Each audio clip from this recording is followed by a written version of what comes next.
पर सपोज एक सर्जरी हो गई, एक मेल बॉडी फीमेल में कन्वर्ट हो गई, वो दोबारा से वापस मेल हो सकती है इन केस उसे 2 साल बाद लगे कि वो मैंने गलती कर दी है? हाँ, इस फिनोमेनन को रिग्रेट बोलते हैं।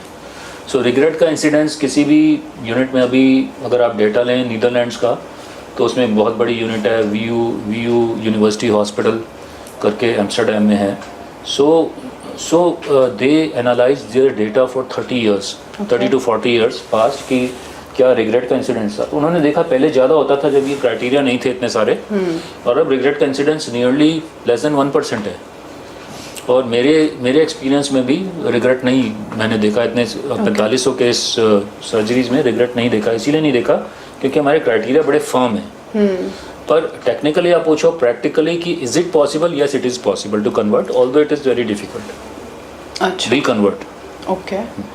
तो सपोज एक बंदा आया, उसे मेल टू फीमेल करना है, तो एक आप थोड़ा सा प्रोसेस बता सकते हो कि एक तो उसने एक मेंटल हेल्थ प्रोफेशनल से कंसल्ट करा, अब वो श्योर है कि अब मुझे कन्वर्ट होना ही है, उसके बाद क्या प्रोसेस होता है? उसके साथ साथ एक और क्राइटेरिया होता है जो कि होता है हार्मोन थेरेपी। सो हार्मोन थेरेपी भी 12 महीने लेना एक यूजफुल इंटरवेंशन है, बेनिफिशियल इंटरवेंशन है।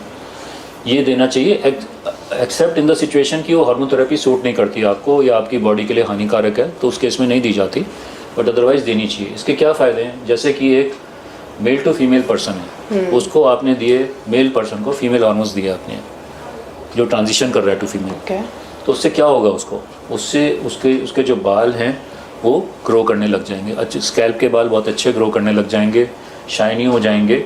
अगर मेल पैटर्न बाल्डनेस है, जैसे कि पीछे जा रहे हैं बाल, वो थम जाएंगे।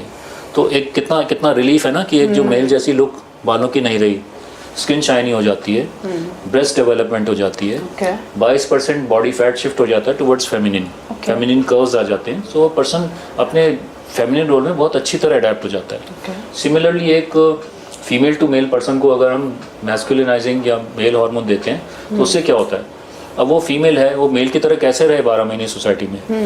तो हार्मोन देने से क्या फ़र्क पड़ता है कि उनके दाढ़ी मूंछ आनी शुरू हो जाती है, वॉइस भारी हो जाती है, ठीक है। इसके अलावा जो हेयर लाइन है थोड़ी मेल पैटर्न टाइप की हो सकती है, और बॉडी जो डेवलप होती है, मसल्स वगैरह डेवलप होने लग जाते हैं मेल की तरह, तो वो उनको बहुत फ़ायदेमंद है चीज़ कि उनका जेंडर डिस्फोरिया से कम होता है, बिकॉज जो उनकी मेंटल इमेज बता रही है वो उसके हिसाब से आने लग जाते हैं। तो ये बहुत यूज़फुल इंटरवेंशन हैं, ये भी साथ करी जाती है। तो इसमें HRT में क्या टेस्टोस्टेरोन होता है, क्या होता है? हाँ, टेस्टोस्टेरोन दिया जाता है, और जो फेमिनाइजिंग हार्मोन जब देते हैं, पहले जो इसका प्रोटोकॉल है उसके हिसाब से प्यूबर्टी ब्लॉकर्स देते हैं। अगर एज कम है, 12-13 साल की एज है, तो प्यूबर्टी ब्लॉकर्स दिए जाते हैं। प्यूबर्टी ब्लॉकर का फ़ायदा क्या है कि प्यूबर्टी को आगे नहीं प्रोसीड होने देता। तो 4 साल और मिल जाते हैं आपको to see for yourself in living in the desired gender role. तो आप 4 साल और अनुभव कर सकते हैं, क्योंकि अगर एक पर्सन को, एक सपोज वो मैस्कुलिन पर्सन है, बॉडी फीमेल है, अब उसके ब्रेस्ट डेवलपमेंट होने लग जाए, पीरियड्स आने लग जाए, तो वो कितना ज़्यादा डिस्फोरिया बढ़ जाएगा उसका। वो तो बिल्कुल ही ऐसे लगेगा कि मेरी बॉडी काट के फेंको, मुझे बहुत सुइसाइडल डिप्रेसिव हो जाएगा। पर अगर हम प्यूबर्टी ब्लॉकर देते हैं तो उसके नहीं डेवलप होते। तो 4 साल तक के लिए वो थम जाता है, और फिर 16 साल की एज से we can start cross sex hormone therapy, ताकि वो अपने जेंडर रोल में रम जाए।